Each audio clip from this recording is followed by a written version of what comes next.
Hey folks, I'm going to try to do this all in one cut, do it real simple. It's going to look like crap probably, but as we've learned in my class before, we kind of do everything off the shot, off the curb. It's not that big of a deal, and so we'll go on. But I just mostly want to say hi. I hope that you're doing okay. I know that all of this is very scary and hardly, very unprecedented, at least in our time, our lifetimes. So it's crazy stuff. Um, you know, as always, and I told you this before we left, if you need anything whatsoever, please reach out, email me, text me through Remind, whatever the case needs to be. But through all this social isolation and distancing and everything like that, you don't need to feel like you need to be alone. Thankfully, we live in 2020, I guess, and there's a lot of ways to stay connected. So please, at any point, if you need anything, please reach out. There are a ton of resources for you to have, okay? But the main reason I wanted to make this video is, besides just kind of reaching out to everybody, I know it's been a while since we've seen each other, is to just give you some updates on what is going on with the AP World, really the APUS history exam. It's very complicated. The changes are still forthcoming. If you checked in my last Google Classroom stream, I told you there would be updates or more updates on April 3rd in terms of testing dates, what the actual writing format will look like. So I just wanted to briefly just go through all of the information the AP has provided for you, maybe get you a streamlined version if you have a chance to read up on it. There are some big changes. I've got a few questions from students that I'd like to answer as well, but I promise I won't take much of your time. I just mostly want to just come on and give you a visual representation of what's going on to the best of my ability. Okay, so I'm going to start with questions, and then we'll go through actual content. Maybe we'll get some content as we answer questions.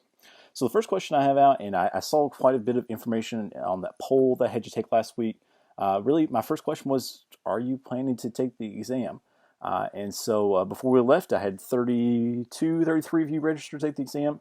And here is my honest opinion. Of course, like AP has said, if you decided to cancel, there is no charge that comes with that cancellation. But I have two reasons why I really do think you should still take the AP exam. One, we went through at least 8 months together. We learned a lot of content. And yes, we probably had a really good time at the same time learning that content, but you have put a large amount of work into this. I really, really think that you should see this to the end. And I get it. This new format can be very scary. It's much faster, which we'll get into time here in a second. But I get it. It can be very, very overwhelming. But I really would encourage you to still take the exam. From my understanding, the school is still covering all exam costs this year, so there's no really cost to not taking it, I guess. And like I said, there will be no cancellation charge anyway. But all tests are being provided, so there's my first opportunity. And I guess that kind of goes to my second one. There's really no cost to you whatsoever. It's beneficial for you. I think, and I've told you throughout the year, everybody has the potential to pass this exam. We'll get into some pros and cons with the new format and what that looks like for you. But please, if you're signed up, I really encourage you to take the exam. I know you can do it. I know you will give it your best effort no matter what. Please take the exam. Okay. Speaking of format, let's go ahead and get into that format. So, and I'll read you a little bit. So if I'm not looking at the camera, I'm not trying to pay attention. I promise. I'm just trying to read this, and so you get it directly from the source. So according to AP Central, most AP exams will turn into a 45-minute online free response exam at home. Okay. And that leads into a lot of changes within the format, obviously, from going a very isolated testing spot to you basically taking the exam at home, which I know can be very confusing and kind of maybe interesting at the same time. So you'll have 45 minutes. If you'll think originally, especially for those that took the mock exam back in March, we're going to go from 3 hours and 15 minutes to 45 minutes. So that's going to drastically change the format of this exam. So that is the reason. First off, there is no multiple choice whatsoever, which for a lot of you, and especially if I were taking the exam, can be very concerning. I know a lot of you are usually tacking on for your multiple choice to help bring up your score. So I completely understand that worry. When I first learned about this a couple weeks ago, I was very concerned about it at the same time. But we'll get into the format. Like I said, I think there's some confidence issues. I totally get that, but we will do our best to prepare you. Okay? That saying, on Friday, they will probably release what this writing format will look like. My bet, and I said this earlier in a Google Classroom stream post, my bet is either one long essay or two or three short answer questions. No chance they're putting a DBQ on that thing. Obviously DBQs are usually formatted for an hour. We only get 45 minutes, so I think it's fairly certain that we're going to clean cut that writing format, which is fairly good, I think, for a lot of people. Not to say that DBQs are bad or anything around that end, but I think that would be fairly comfortable for most people. So, like I said, long essay, um, short answer. I really see those as the viable writing formats that they're going to go with. But like I said, they'll let us know for sure on Friday what that looks like. Okay. You can take it over a computer, of course. Let's see. They actually say even on their website a tablet or a smartphone. So I guess if you really want to type all that, they will also accept a photo of handwritten work as an option as well. So you played that to your strength. If you feel like you're a better typer, go for it. Of course, if you're a better writer, go with that one. For people that are offline or having internet issues, they're supposed to release a plan for what that looks like on Friday. So if you are having some internet connectivity issues, I know with the weather or just where you live, that can be an issue, but we will figure that out, I promise. Okay? Let's see. Other format issues that are changing. Like I said, there'll be two test dates. We don't know what the test dates are yet, but we should know by Friday. From the description online, what I'm seeing, it's basically an early test date and then a later test date. I had a chance actually to take a survey for AP Central the other day, which basically I suggested we still try to stay within May. I don't really think anybody wants to take a test in the middle of June or at the end of June, but person to person, whatever the case may be. I'm thinking maybe an earlier May test date and then maybe a later May test date. Like I said, it's just a prediction. It's just my opinion, but we will see what they say on Friday. Okay. Let's see. How can I prepare for the exam? That was a big question that a few of you emailed me back on. So as you noticed for this coming week, or excuse me, not this coming week, it's next week's spring break. The week after spring break, we're basically kind of switching into, as well as this week, my bad. We're basically going to start switching into AP exam review. Folks, this situation is definitely not desirable by anybody. As much as I'm enjoying spending time with my kids, which you might have be enjoying spending time with from school, I would much rather us be in the classroom together. Hopefully, the activities I'm laying out for you, for one, are not very stressful. I'm not trying to overbook you, of course. And if that is a problem, please let me know. I know we've had some issues with that with other classes. But at the same time, the activities that we're now going to start switching to are supposed to get us through review. And from like what I said from other assignments, I'm really not that concerned about period 1 and period 2. I don't really think that there's going to be a whole lot of coverage, especially with the new format. I really expect from period 3 through 7, which that was another thing I need to talk about format, period 8, period 9, they're not covering. They expected that most AP US history teachers around the nation would be through period 7, which luckily for you and I, we got through period 7 right before we left. So from period 3, especially on, the review, the NTI assignments will maybe get a little more in depth. But like I said, I'm not trying to be overwhelming. We'll try to figure out some sort of coot, review game situation. I think that's the best how, or excuse me, I think that's how most of you learn or review the best. But person to person, or the case may be. But we are going to get a multitude of review options, best suited for whatever way you review. Really, folks, if cracking the book open and reading for you is your review, by golly, go for it. We will work out this NTI situation. I know this has been crazy, and this has truly shown you that NTI days, non-traditional instruction was not meant to be a long-term solution, much more of a short-term solution. But we will figure it out. I promise. Please don't stress about that. If you have any questions, please email me.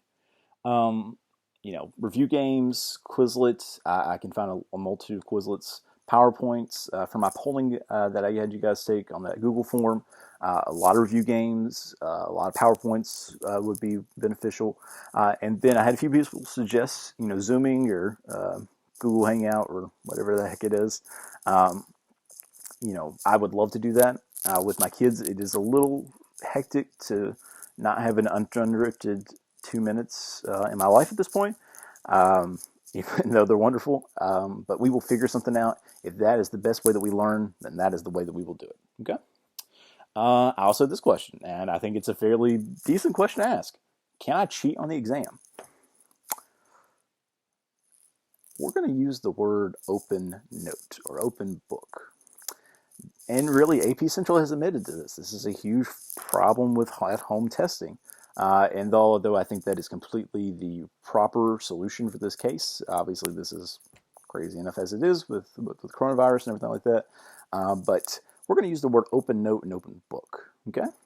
Now, reading from AP Central's guidelines, basically they are structuring all AP exams not totally on content, but much more on a thematic approach, which can be, I get, concerning. Because that leads into, especially with the history and understanding the context, especially if we're going from period 3 heavy all the way into period 7. That's a large amount of history. Obviously, our nation goes through a whole lot of different changes. But yeah, they're going to take a thematic approach. Now, you're still going to have to use SFI. You're still going to have to use specific evidence collected, which we've talked about, which you've read about throughout the year. And so they're still going to count on you to bring in that information. So just be aware of that. But, I think they will probably use a browsing, blocker that basically locks you into your browser when you take the exam. But, even they've admit, you could pull an AMSCO book out and just start using information from that. Yeah, I mean, that's kind of what this is. It's not perfect. It's definitely the ideal situation. But for maybe some of you, that would be beneficial. Who knows? Okay. Let's see. A few things else I want to cover. Grading wise, I'm trying to stay on top of it. If you have questions about the grading, I'm trying to give you feedback, especially on Period 7's exam, which I got, for the most part, fairly good results out of that. I know typing out a long essay is not what we've been used to this year, but thank you for accommodating to that. I really appreciate that. I'll try to stay on top of your grading as much as I can. Folks, I'm mostly looking for participation. Just turn the work in, do the best you can. If you got questions, shoot me an email, remind me through, or text me through Remind, whatever the case may be, and I'll get back to you as soon as I can. I promise I will. For the most part, I've got a lot of good questions from a lot of you, so just keep them coming the best you can. Let's see. I mean, that's fairly a good update as far as the AP exam is going. I've got their website pulled up, so it has loads of good information. I know a lot of you have other AP classes, such as AP Lang as well. I really do just suggest, if you haven't checked up on that, to give that a look. There's a lot of good information out there. But like I said, we will actually have a lot more information come this Friday, so please do be aware of that. Okay? All right. Like I said, I don't really want to keep you a long time. I hope that you are doing well. This is all, really weird and really interesting, especially for Simpson County. I can understand it has unfortunately been hit pretty hard by the coronavirus. But I'm thinking of you. I'm actually missing you. A lot of you, all of you, in a lot of ways. We get really upset and really tired of school at some points, but then sometimes you just really want to go back. So it's everyone from Vaughn's German accents to Andrew's really bad Russian accents to Samantha's really over cheeriness at 9 o'clock in the morning. I really miss all of you. I really do. And I hope that you do know that. I hope that you're practicing social distancing. I hope that you are taking the situation seriously the best that you can. I understand that a lot of you are having a lot of woes and a lot of hard times dealing with this. It's crazy. You're living something historical, something that your children and my children will have to learn about someday. Not trying to get you to take stock in that. It is what it is. Okay. But like I said, if you need anything, reach out to me, please. Send me an email, text me through mine. If you need a phone call, whatever the case may be, please just reach out. My suggestion is, observe the situation. Governor Beshear does daily addresses at 4 o'clock Central Standard Time on YouTube. I encourage you to watch those. They're very, very informative. It really shows you how well federalism works in our system. For once, the states have a spotlight to shine in for the last, for the foreseeable future, as it may be. And so it's politically, at least, a very, very interesting situation that I encourage you to take part in. Last thing I wanted to say, I have a few students who are working at Walmart, IGA, Piggly Wiggly, and other grocery stores. I really just want to say thank you. Um, you know, Thank you to anybody who obviously works in the healthcare system overall, but you truly are doing a civil duty at this point. And if someone has not thanked you yet, I do want to personally thank you. I would hate to imagine what a society would look like if we didn't have access to, the grocery store. So do thank you for doing that kind of work, and know that I'm thinking of you. Okay, but I didn't want to make this super long, folks. I just wanted to, show you my pretty face, and just kind of update on all this AP stuff. Okay, everybody good? All right. Well, I hope to see you soon. Like I said, we may do some sort of Zoom, Google Meet out, Hangout, whatever the heck the thing is called, in the near future. Okay? All right. Bye-bye.